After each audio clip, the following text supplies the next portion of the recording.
Hola clase, espero que estén bien. A ver, esta semana vamos a ver el pretérito y el imperfecto, pero antes tenemos una broma. A ver, ¿qué dijo el gato después de chocar su carro? ¿Qué dijo el gato después de chocar su carro? Mi auto. A ver, ¿dónde está? Hola. All right. So let's take a look here. When I am teaching the preterite and imperfect, sometimes it's best to go through and just see it in action. That way you can kind of see how both tenses work. All right. So we are going to this particular website here. This is the Spanish language and culture website that I believe I have placed a link in the resource folder. But we're going to go through and we're going to complete some of this. We won't complete it all. But what I want you to see as you are thinking about whether something is preterite or imperfect, when you think of preterite, think of completed actions. Comí, estudié, dormí, completed actions. When you're thinking about imperfect, think about descriptions. Era un día bonito. It was a pretty day. Tenía 7 años. I was 7 years old. Iba al parque cada fin de semana. I would go to the park every week. If you're talking about the imperfect, it is something that you used to do, meaning it is something that's habitual, something that you used to do on a regular basis. You're describing something. You're talking about your childhood, talking about time, talking about the weather. This is all description. All right. So as we come into this, let's keep that in mind. All right. So here we have a story about Superman.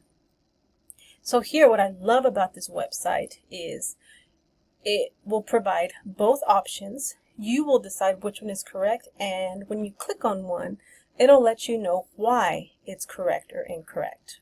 So let's take a look.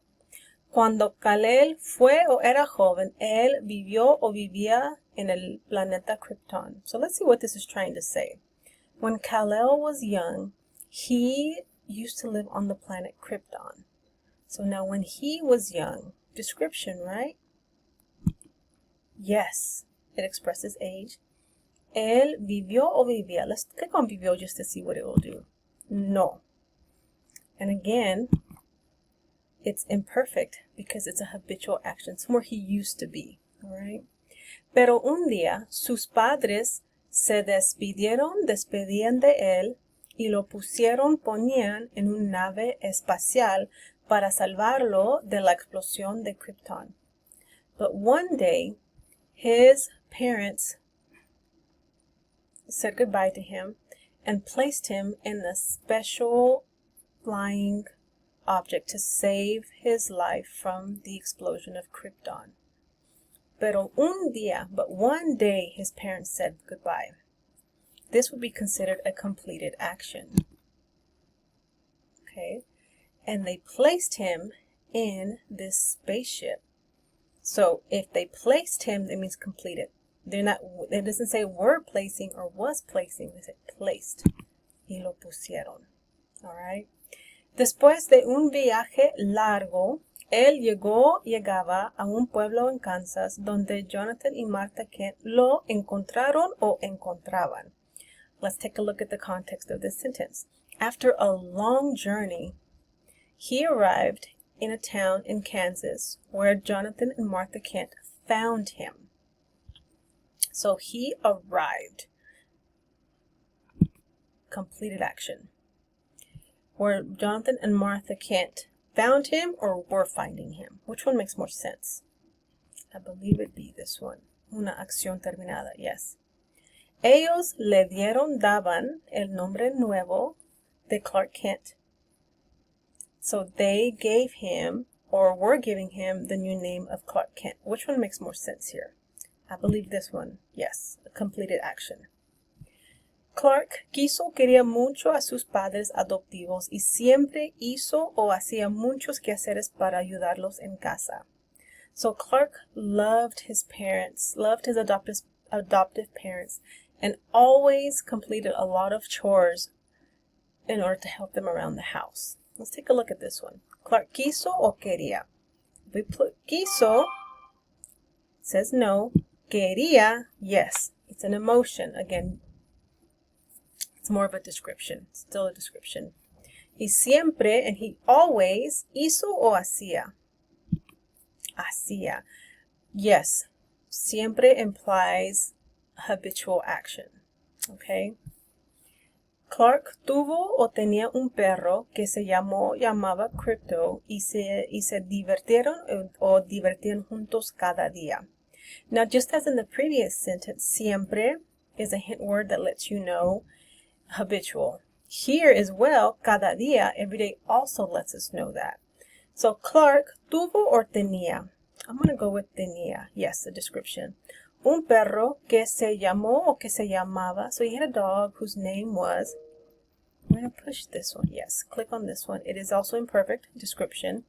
And they used to have fun every day. So again, I don't think it'd be this one. No. Because of the cada día. Every day, habitual action. Okay? All right. I hope that this has helped, especially as you begin looking at homework assignments. I hope that you are able to distinguish between the two. In those additional resources, you're also going to find a page where it shows these specific keywords of how to use, of when you use the preterite versus when you use the imperfect. All right. Okay, let's take a look at what we have due for this week. So please begin homework in chapter 13. You have your next PRC. You have your review and practice video for the chapter 13 feedback fruit video. I know that some of you have received quite a bit of questions about the feedback fruit videos. We are currently trying to figure out why the grade is not appearing immediately upon completion. I'm not the only one having issues with this. Our team members as well as some of the instructors in our department are also seeing this as well. We're trying to figure out what is going on. Please know that if for some reason it appears late on your end, you don't have to worry about it. We know, we're aware. It's okay. All right. Your quiz, narrating in the past. And then you have your Lingua Meeting Session 5. Please remember all of the resources that you might need are going to be located down here below. I'll try to post a couple of videos in here looking for additional explanations, especially when it comes to preterite and imperfect. I know that that tends to be a little bit more difficult, but hopefully after the homework, the additional resources, the videos that I create, hopefully that will help you out a little bit more. All right, if you have any questions or concerns, please do not hesitate to reach out. If you'd like to meet and review any concept or vocabulary, again as well, please don't hesitate to reach out. And remember, office hours are Wednesdays from 11 to 1, and I am here on campus. If you can't come in during office hours, please know that you can always email me to schedule an appointment. All right, if you have any questions or concerns, don't hesitate to reach out. Adios.